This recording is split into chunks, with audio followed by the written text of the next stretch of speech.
Good morning, folks. This is the latest from the Scientific Visualization Lab at Goddard.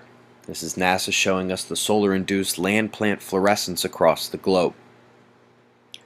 Indonesian fire's been a big story this summer. We're beginning to have before and after comparison images. Also looking at major wildfires in Norway.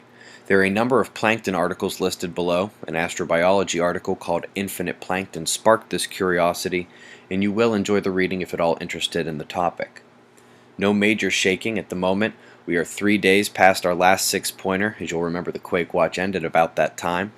Major biological hazard update. You'll remember pollution and algae have killed 300 pelicans, hundreds of manatees, thousands of fish, and various bird species, as we've reported over the last few weeks.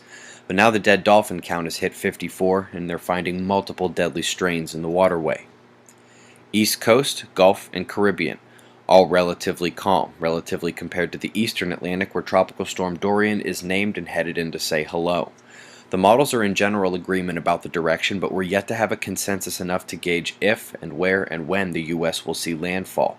The east and northeast Caribbean will likely not avoid that storm.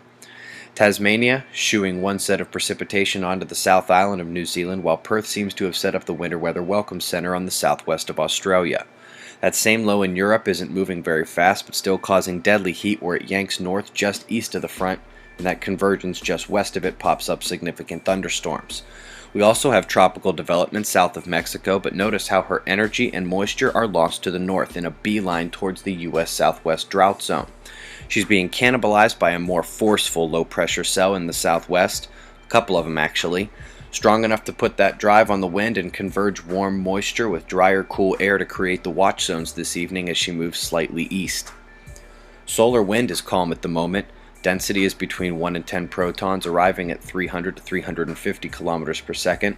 Plasma temperature holding well beneath 100,000 Kelvin.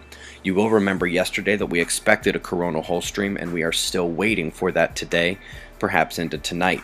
Flaring is picking up slightly, still nothing major, with the large cresting spots in decay. We actually see a bit developing in terms of new spots behind the southern primary active region.